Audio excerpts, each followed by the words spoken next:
Welcome. My name's Ed Zinkowitz.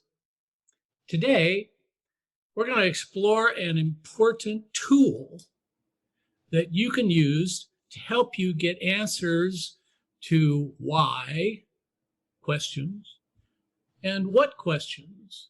You know, those big, huge things that complicate our life back and forth.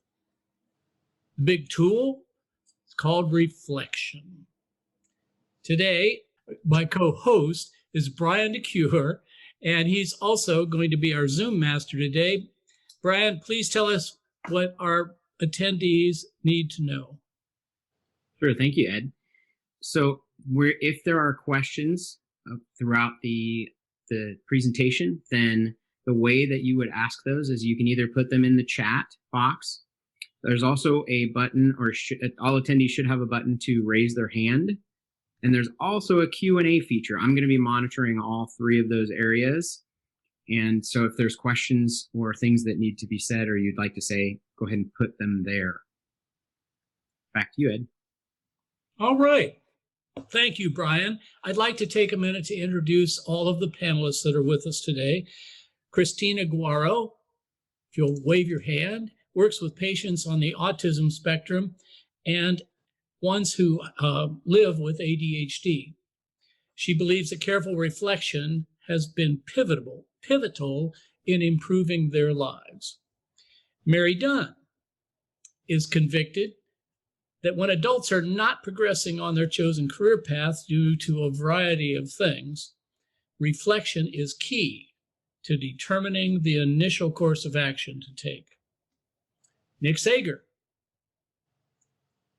knows there's a big difference between information on one hand, insight on the other hand, and it's especially true in his work in analytics and trying to come up with data presentations. Kay Gray is retired Doctor of Theology and Spiritual Direction. She's currently active in a covenant group which uses reflection regularly to help discern faithful practice in 4 areas: compassion, devotion, justice, and worship. Katie Burke. Katie believes that reflection helps us all navigate organizational change and build community. She says that when we reflect on our experience, we're able to connect to our values and discover meaning. Nolan Tuttle uses reflection to assess how companies have functioned in the past using lessons as she champions operational change for her clients. As you can hear, all of these panelists have a vested interest in knowing more about reflection and what we might do to make it work better. Brian and I have invited Susan Ragsdale to join us today. Susan is an author 12 times over, nationally recognized in her field of positive development, and the founder and managing partner of Right Creations Group. She strongly believes that how you craft the experience matters. I was inspired by this to do this webinar when I heard of and read her book called Great Group Reflections. Let's welcome Susan Ragsdale. Susan, how did you come to write this book? Well, first of all, thank you guys for letting me be a part of your world, and the panels for being guinea pigs for tonight to help demonstrate important reflection activities. I'm honored. I was at a conference and 2 colleagues who are educators were talking to me about the need for fresh, new reflection activities that they could teach future educators.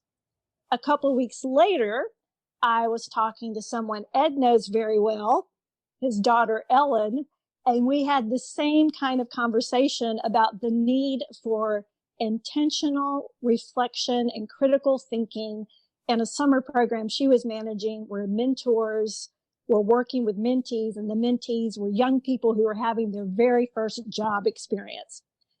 If anybody knows me, what they know is I love activities. I love crafting experiences that are very engaging, and I'm accepting of the challenge of how do you create new things or take old things and give it a facelift and connect it to relevance. It's play with purpose. So it was as simple as 3 people saying, this is what we need. And so Ann Saylor and I said, we can do that, because reflection has been a huge part of our work in service learning and involving youth and adults and experiences where they serve and they learn. And it's a 50-50 emphasis. I want all of you to imagine that you are musical pianists. You are students. The maestro comes in. He sits down at the piano. You're all excited because you love to hear him play. He flips the tail back behind the seat and he goes, dun, dun, dun, dun, dun, dun, dun.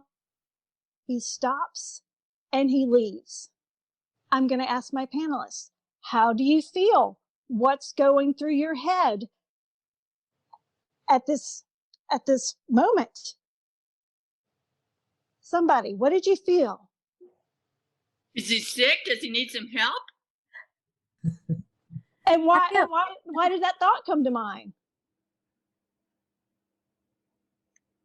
It's an unusual way to do a concert. Mary, what were you going to say? Yeah, as a public speaker, first of all, I have to note that I actually have a piano right behind me here. And my thought was, what a great way to open a speech, because one of the things that we do is we want to open a speech with something that will leave the crowd thinking, and that's exactly what happened. I'm thinking, what's the point here? Good, you're on the right track. But if you were a piano player or just a lover of music and he stopped in the midst, did any of you, go ahead. I would feel cheated. You felt cheated. And why did you feel cheated? Because I paid for all the notes. Like I was there for all the notes, and leaving me hanging like that, it didn't finish. There was a discord almost by having nothing there. And that's the bingo. He didn't finish. It left you unsatisfied, unfulfilled. Reflection is that ending note.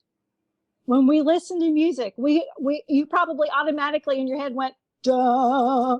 You played it out in your head. Reflection is the completion of any experience, whether it's personal or it's group. If you don't reflect, you're leaving the whole thing undone and you're missing out on the whole satisfying conclusion.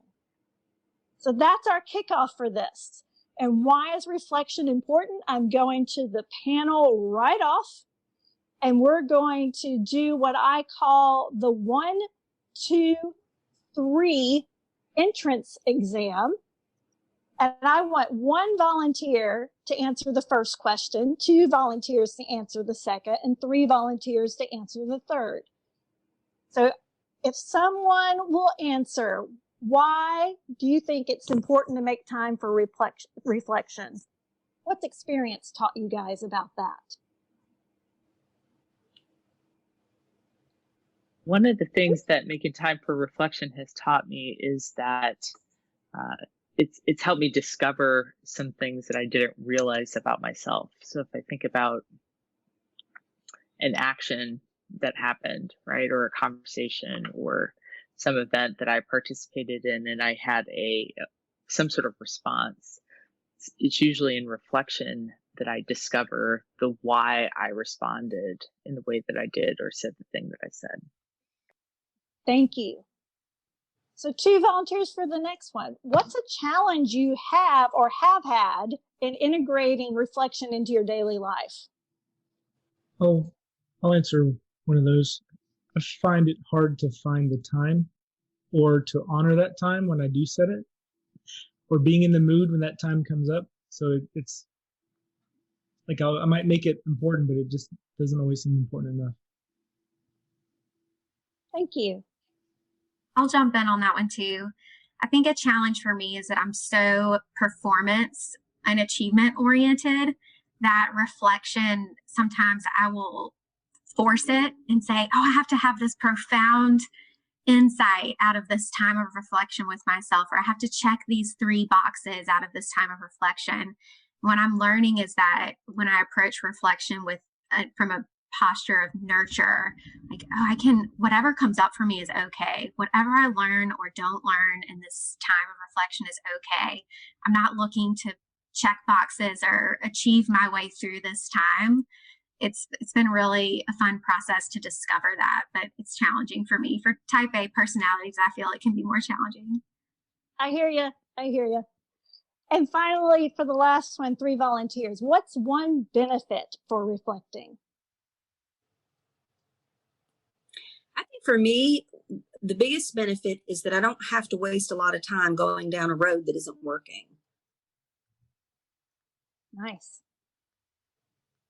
I think reflecting helps you not to make another mistake if you made a mistake, or have to make it better the next time around. Nice. Who wants to weigh in last? Oh, well, in this season of fake news and, what's truth, I think reflection helps us put together information to come closer to what we think is the truth. Oh, wonderful answers. You guys have all done a great job there. So that's the experience you guys are bringing into this, what you know about reflection. And we want to tease out some more of those benefits. So to do that, so those watching at home can also do this, I want you to either visualize or jot out on paper. And this is where, if we were live, I'd have you do pinky swears, but Scout's honor, you will not cheat. You won't look this up. You won't pull money out. But I want you to think about the 2 sides of a penny and what you remember is on both sides of the penny. So on one side, we'll just do this as quickly as we can. Is there an image? And if there's an image of a person, which way are they looking? Who is that person? Are there words on that side? What are they?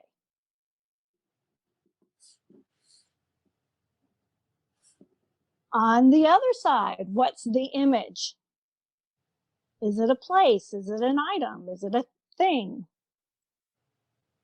And are there words on that side? What are they?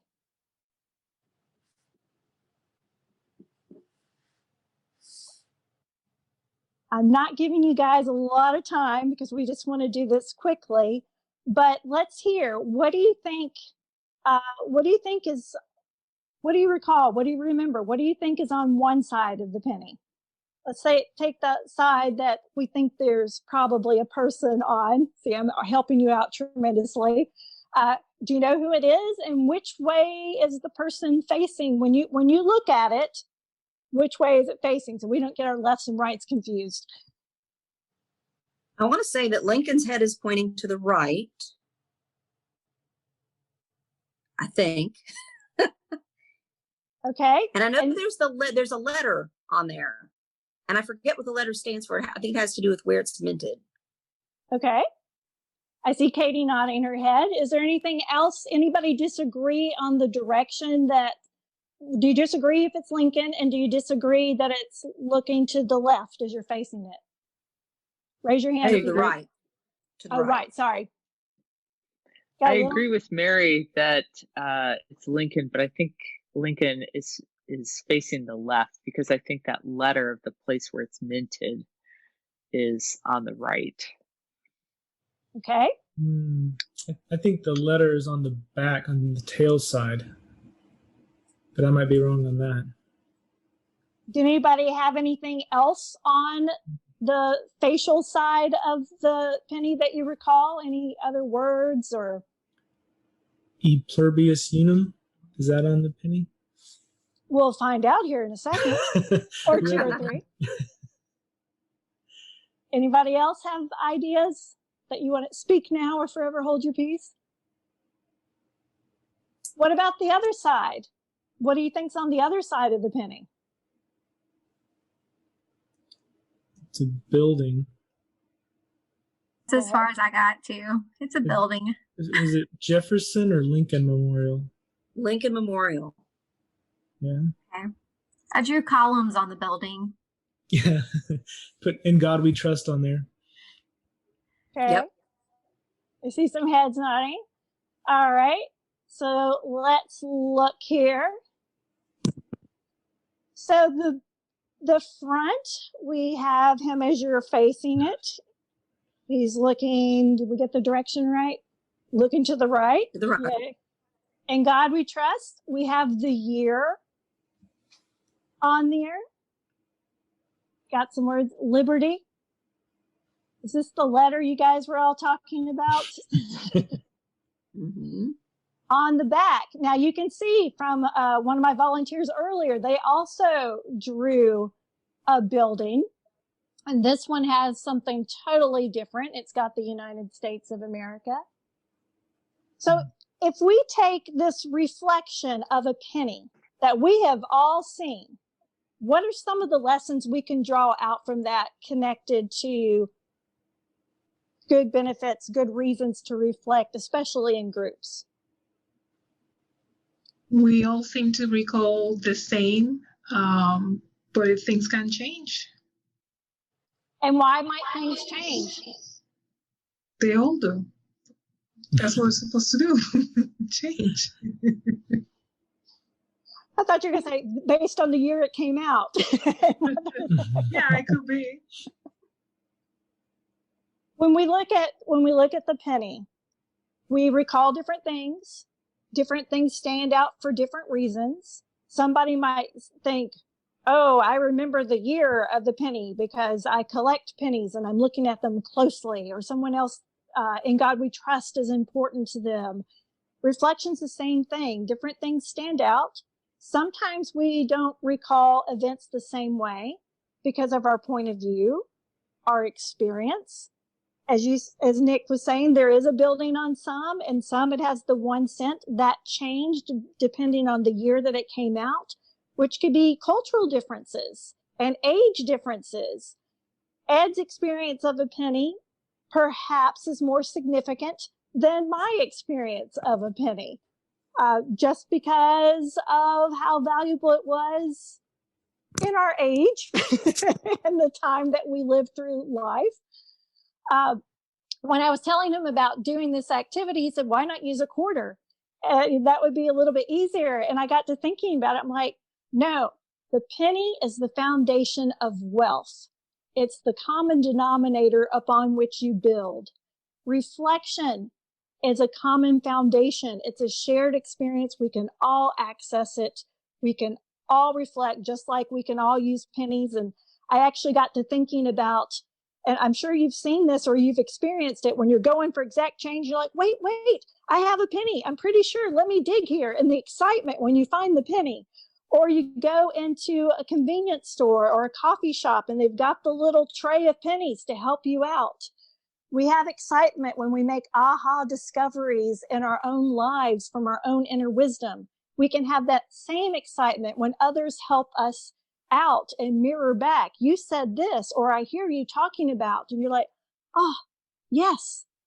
So reflection is foundational and the benefits are multiple. And we want to look at what we can draw forth when we take time to think about, look back, and just pull out those life lessons and how we can apply them. So the first benefit that I want us to talk about, because I think it's important for individuals and groups, is a growth mindset. So we're going to do self-twister. And the way self-twister works in this version is, since we don't have that lovely mat with all the different colors, I'm going to call out a statement and an action. And you, if the statement is true for you, I want you to do it. And you'll maintain that pose until I tell you to drop it, until I get you out of that untwisted state.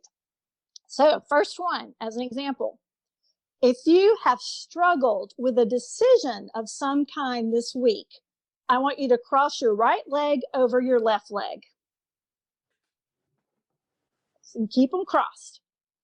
If you have had your emotions triggered and not responded in a way that you want to respond, then I want you to put your right hand on top of your head and leave it there. If you've got fussed at for making a mistake recently, grab your right ankle with your left hand. If you have felt angry this week, lean to the left. If you've said something unkind to yourself this week, then just start rocking your upper body. And this is the last one. I won't keep you guys in these positions long. If you've had to choose between pleasing someone else and doing what was right for yourself, then tuck your right elbow in a little bit. I'm not going to make you guys go too far. So just hold this position for a second. All of the stuff, struggle, being triggered, volatile emotions, berating ourselves, all these choices, it's stuff that goes on in our emotions and heads that we have done to ourselves. So now I'm going to untwist you, and my sheet fell away. So hold on, let me grab it. How we get out of this is how we deal with our stuff. So if you deliberately take time for quiet or solitude, put your elbow back to where it belongs. If you take time to draw or journal, stop rocking, which I think you guys already have. If you know a deep breathing strategy, or you do a body scan, stop your lean and return to center. If you spend time in nature, take your left hand off of your right ankle. If you have someone you trust to help you untwist when you're all bent out of shape, take your hand off of your head. If you use mindfulness, positive self-talk, or take time to meditate or pray, uncross your legs. And if you're still twisted up some way, think about your favorite way to pamper yourself and come back to a normal seated position. This is self-twister. This is one thing, if there was one tool that I could give all leaders, it would be how to manage themselves and how to stay centered so that they are dealing with life in the best possible way. Reflection is part of what can help us get out of that twisted, nasty state that we don't like being in. And that's part of a growth mindset. Carol Dweck is the one who came up with growth mindset. And it's a great research, and it looks at the promise, the strength that we all have that we can use to overcome challenges. Whether those are challenges we choose, like learning a new skill or taking on a new job, or whether it's challenges that just come our way that because life seems to be smacking us around, you can overcome them by looking at and learning from your own life. So what she suggests is that you look at where you have been successful in the past with challenges. So let's take learning how to cook.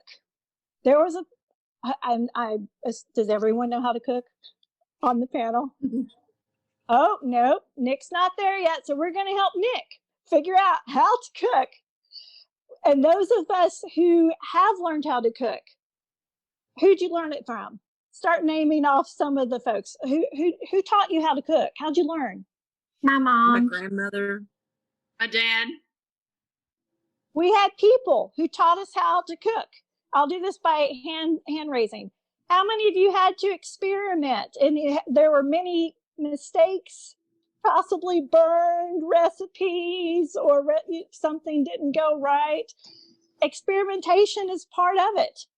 I can tell you as a young girl, I did not understand the difference between pans and pots And so when my mom called home from work and said, make such and such, and I did a recipe, I picked the wrong tool for making the recipe, and we all laughed our heads off at how this turned out. It still tasted good, but it did not look like it was supposed to.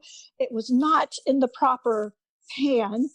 And then there's some not so funny times where you maybe left sugar out of a cake recipe. But all of those experimentations taught us. And you have to have that mindset of it's an experiment. You don't go, oh, blew that one, I'm done, never cooking again a day in my life. You experiment, you keep trying, you keep learning. And then now with technology, you can learn all sorts of lines and cooking videos and tutorials. And one of the things I'm proud to say is I am not afraid of yeast. When it comes to baking, I am not afraid of yeast and doing it from scratch. And that came from a girls' weekend where the 4 of us wanted to bake and only one of us had ever done it. And we were all afraid of yeast and getting that proper temperature. But we learned. We learned from others. We learned from trying. We learned from research. If you guys thought about your careers, you could look at different things. Did you research your job? Did you do internships? Was it connections that got you to your job? Was there a mentor who supported you? Those were all strategies. Those were all tips that helped you. So when we're taking on something new, it does our souls and our beings good to reflect and think back to what helped us when we were successful in trying times, and what from those times can we apply to this situation. So that's number one benefit that I think we could stop right there and everybody would be great, but we'll keep going because there are more benefits. Another benefit to reflection is catalyzing awareness. There is a technique called the 5 whys, and it is a technique that is to help you with problem solving, and the flip side, it can help you with motivation. So let's say I ran out of gas.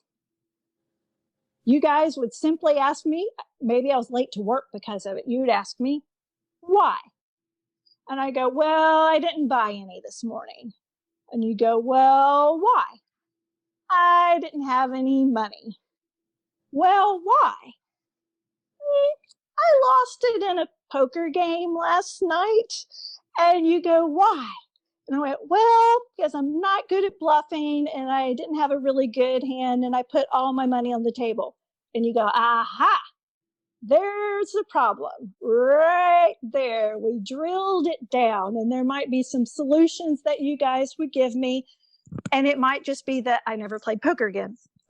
That humorous example just shows you how it worked. You can use it in the workplace to go, someone fell in the shop because there was water on the floor and it came from the cooler that had a leak in the seal and it was the wrong one bought to fit the cooler. Aha, we need to buy the right thing. And it works for motivation. I want to own my own business. Why? Because I want to have greater control over how I spend my time. Well, why? Because I want more flexibility in my life. Well, why? I want to be able to work from home. Why? I want to spend more time with my kids. Well, why? Well, supporting family and being a mom first and a worker second is the most important value I have. That's the key motivation. So that 5 why technique can help you become aware of problems, how to solve them, or even motivations and what you want to do. The next one is that we can encourage change. And this has to be one of my most favorite tools that was shared with me for another book that I wrote. And it was my colleague. And I have used this tool over and over and over again when I'm thinking about, am I living the life that I want to live? So she has you do an assessment of how you spend each month on your calendar.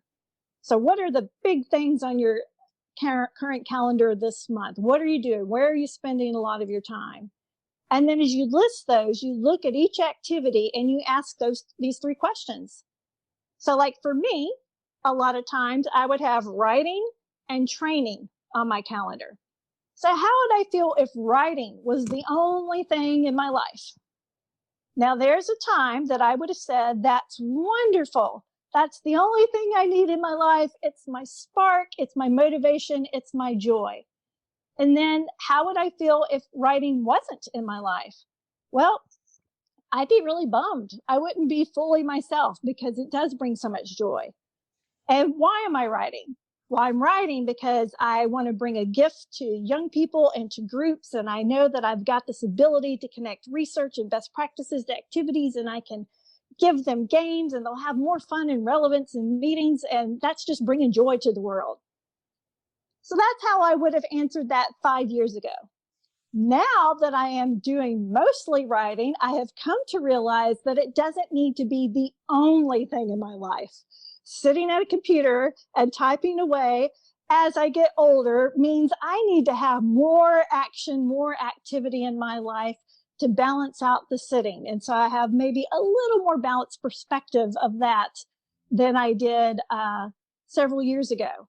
But it also illustrates the point of this is why you need to do the activity over and over again, because things change.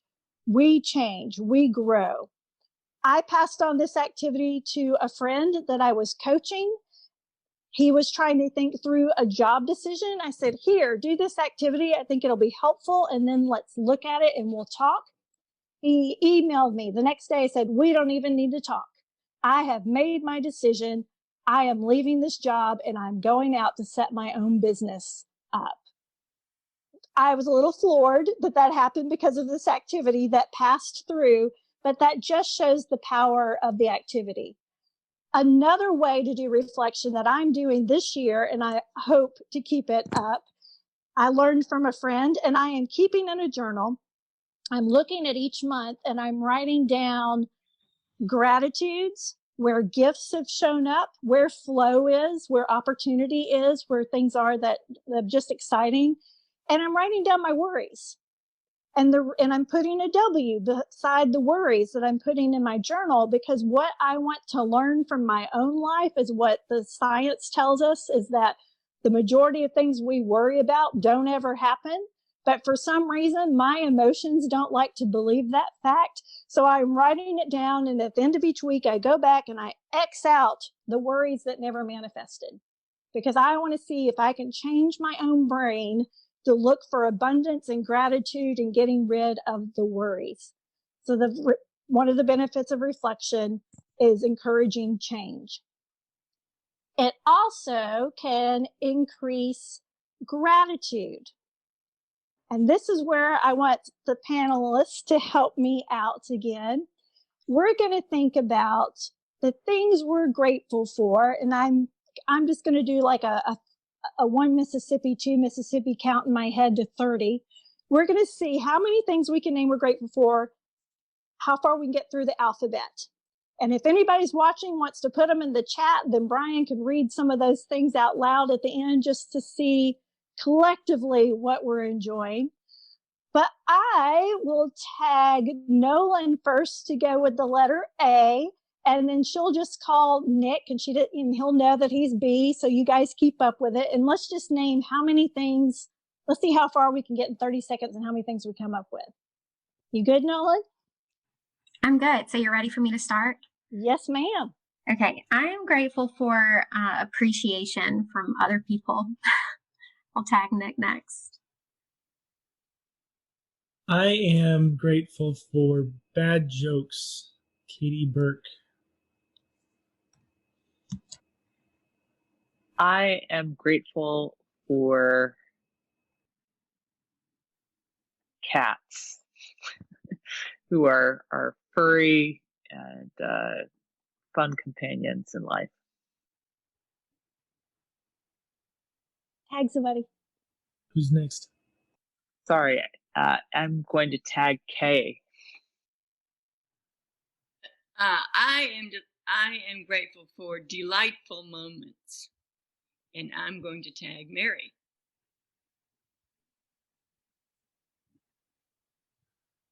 Mute button. So much for that. I'm grateful for equality, and I'm going to pass it to Brian.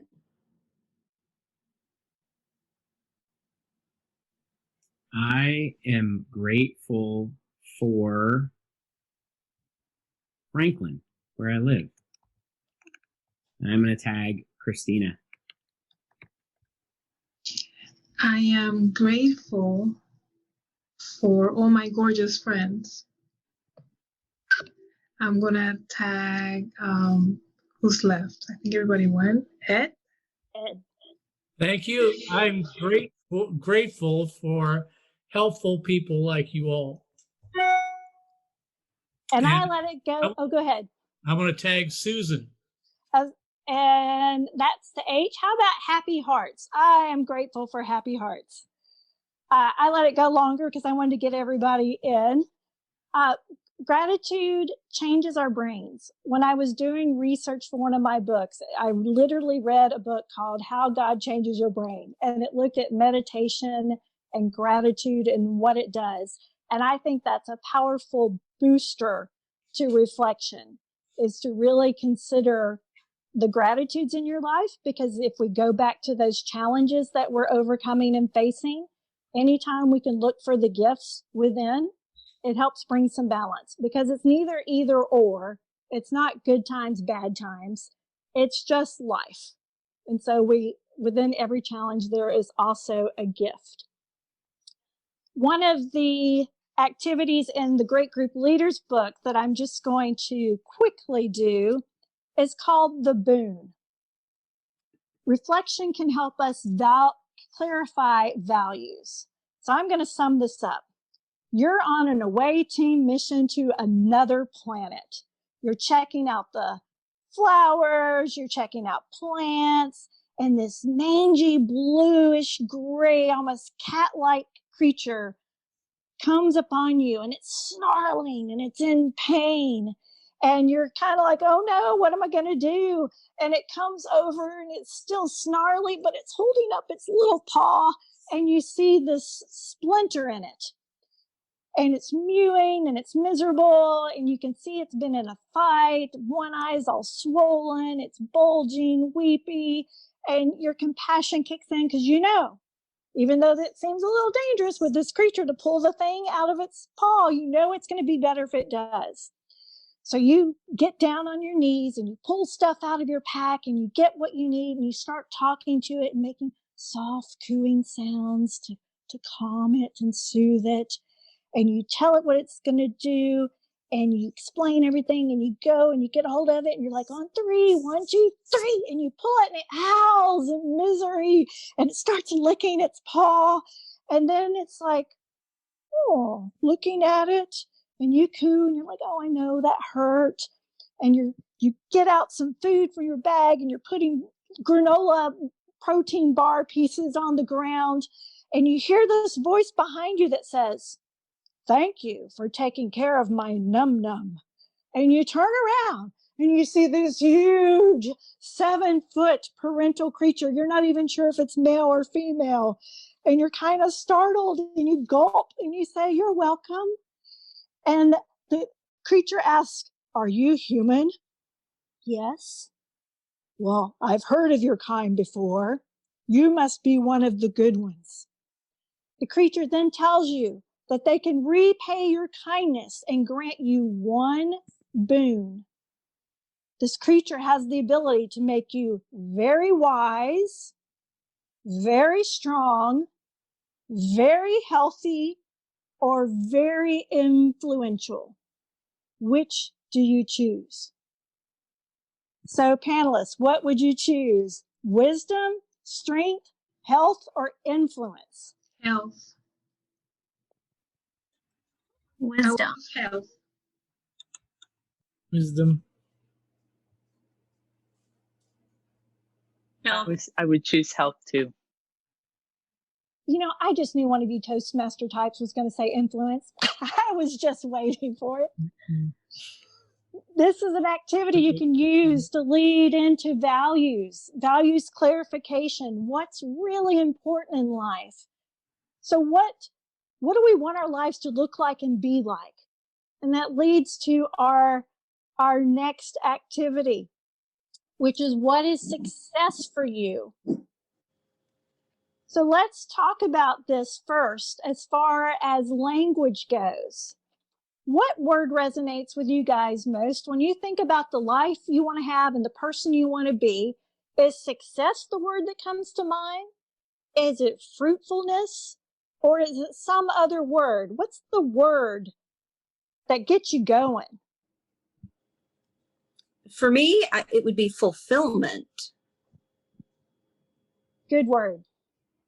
For me, it's freedom.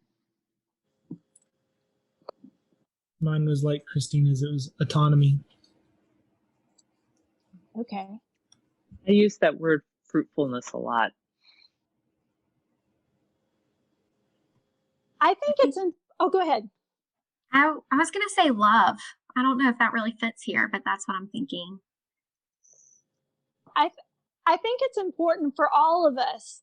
I have a certain prejudice against the word success, but figuring out that word that motivates us, that we want to show up over and over again in our lives, is putting that out there is the first thing we need to do.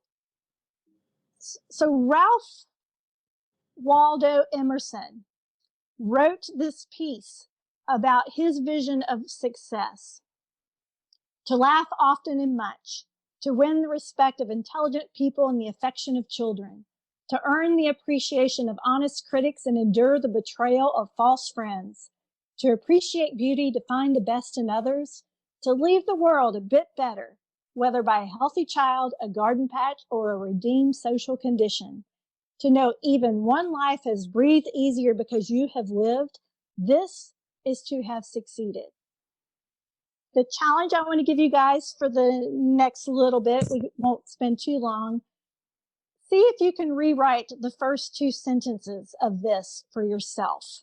What's the start of your vision for freedom or love or autonomy or fruitfulness or to have succeeded? What's two things you want said about your life or that you want to live out?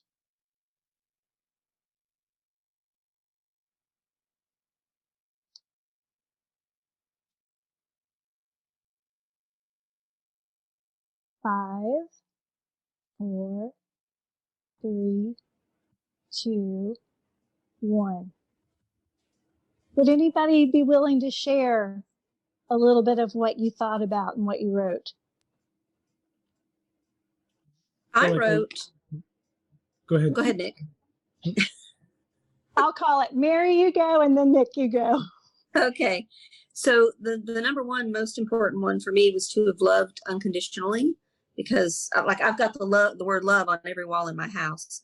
But then the second one is the mission that I've actually claimed for myself for my life, which is to have helped others along the journey to their ideal selves.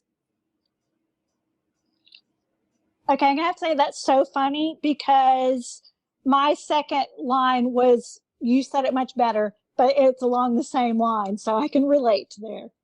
Nick, go ahead. Yeah, I feel like I learned a lot about myself in this single exercise. My two lines were to learn and to teach, to accept and be accepted, love and be loved.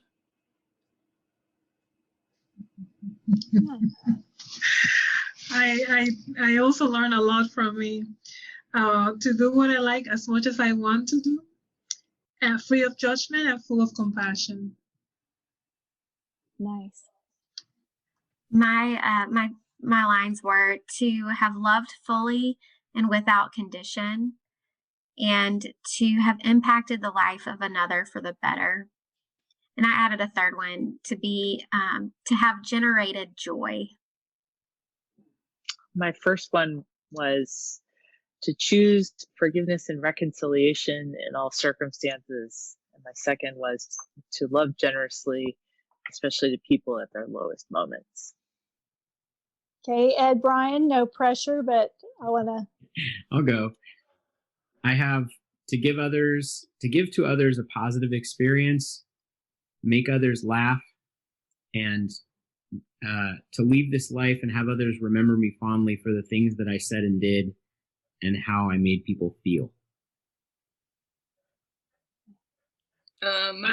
My first one was to be helpful and kind, and my second one was to appreciate experiences of community and be a valued part of community. Nice. I had a lot of similarity with that. I wanted to care every day and to also be beloved and valued. And just because I feel like I want to get in on all these good vibes that we're putting out there, I said to attract, generate, and flow with love, and to help others become more and discover their best selves.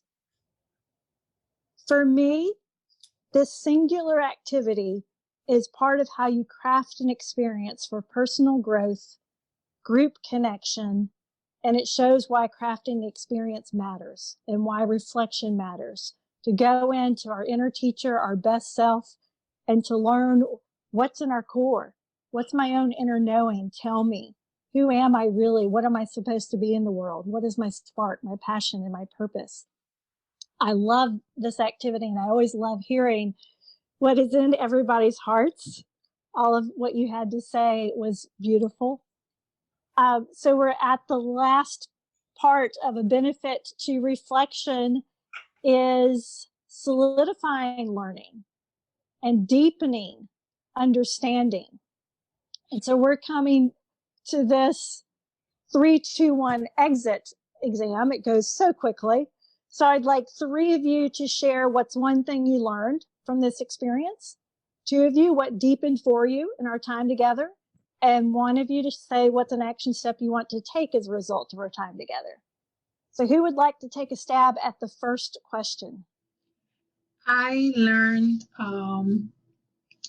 I learned to make a note of the worries and then cancel it out at the end of the week to get myself focused on the positive instead of on my worries, and to look at how you spend your time on the calendar and look at it for the whole month and see if that goes with your values. Good deal.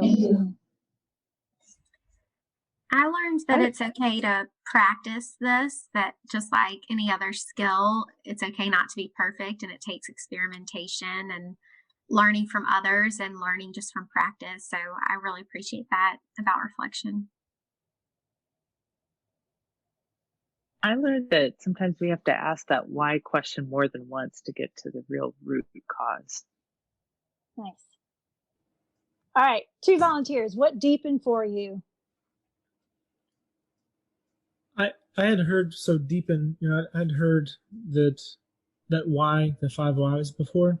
I'd never thought to use it in the area of motivation or emotional stuff, like just baggage or whatever I'm wrestling with. So that is something that that tool has been enriched and deepened for me. I appreciate that. I've been journaling for a long time, but I learned some new aspects, and especially like the one of listing worries. I'm bad about worrying. All right, last question. What's an action step someone's going to take as a result of time together today? I'm trying to talk on mute. This is Mary. You'll laugh because I actually was thinking that my action step would be I need to get to know Susan better because I feel like we have a lot in common and can learn from each other. I love it. I'd love to connect offline. This is coming to the end of talking about reflection. Very rapid, quick, but I think we wanted to see, were there any questions before we go into resources? Brian, did anybody have questions in chat, or do you guys have any questions? I have not seen anybody post questions yet. For the attendees, if you have questions now and you'd like to post them, go ahead and post them, and I'll go ahead and relay those to Susan and we can address those. So any of you on the call? I have a question, Susan. It's somewhat of a personal question, but how did you come to know that you love crafting experiences for people? Working as camp counselor and sports director as a young person, and I created my very first game because as sports director, I think I was about 14. The kids were not they didn't want to do baseball, they didn't want to do kickball, and I had to create something on the fly, and it worked. So that was a definitive moment. And then just when I got into my 20s and started working at the YMCA, you were constantly having to create games. And then I realized I had a knack for connecting best practices with play. So our mantra is play with purpose. So that educators, youth workers, HR folks, whoever it is that's leading a training or a group can feel really good about doing this activity because I can say, it's helping the brain in this way, or it's helping positive youth development in that way. Thank you. Well, Ed, I'm aware of time. Do you want me to go over just a couple of resources and then back to you and Brian? I think it'd be fine if you went through some resources. You guys will have this on the video so you can see it. There are lots of things out there. I will mention in particular this slide. Great Group Leaders just came out. The success activity, I'm blanking out. The self-twister activity and the Boon activity are all in that book. So one of the gifts that I'm doing to ripple out into the world is that if you have a team meeting or whatever, because you were on this particular webinar and want me to come in and just talk about the resources and to lead your team through one activity, I will do that. Because I believe, just like we did with the Ralph Waldo Emerson quote, that going through the experience speaks more than me just sitting there saying, hey, here's a good book. But that's where you want to just point that out. And that's the information where you can get either of these books. And then the last thing, that's all the ways you can follow and keep up with me. But our YouTube channel, Ann Saylor's my writing partner on most books and in most things creative. COVID kind of threw us out of kilter because she has children and she is teaching at home to get through this time period. But we have a YouTube channel where we are putting out activities, strategies, ideas. So there is actually a Great Group Reflections playlist. There's one on 10-Minute Toolkit, which has leadership activities, and there will be other things that are added to it. Growth Mindset is on there, as well as the prioritization quiz. I have a hard time wrapping my tongue around that, but that's the look at your calendar and asking those 3 questions. That's also on there. So would love if you subscribe and follow just so you can keep up with strategies to help you in your work. I'm done, Ed. Well, thank you. Thank you very much, Susan. As the 7-foot-tall alien in the room, I would just want to proclaim that you're one of those good humans. Thank you very much. And panelists, thank you very much for coming and helping support us today. Brian, thanks for doing all the behind-the-scenes stuff with Zoom. They don't see him madly typing under there and talking to attendees and getting questions answered and whatnot. But he's busy. It's sort of like the duck with his feet under the water, going like mad. So thank you, Brian. Why don't you take a minute and tell the audience what you do when you're not playing Super Zoom person? Yeah, when I'm not, my partner in crime for webinars. When I'm not messing around with the technology, I am a full service asset manager. So whether that asset is a piece of real estate that you need managed, or whether that's long-term retirement assets or education assets or any other savings for your future, or managing your assets after your death, meaning you need estate planning documents, wills, trusts, and all of these things to make sure that your assets get to the people that you want them to get to, your loved ones, namely. So that's what I do. If you want to find out about all of the services that our companies offer, you can go to completelyunderstand.com and you'll see 3 buttons there for our 3 separate companies: Complete Wealth Management, Complete Real Estate, and Complete Wealth Preservation. Thank you, Ed, for having me on this. Oh, thank you. I appreciate it. Brian and I are working on a series of webinars. This is one in a series. It's going to culminate in one that he and I will do to present and deal with issues of loss.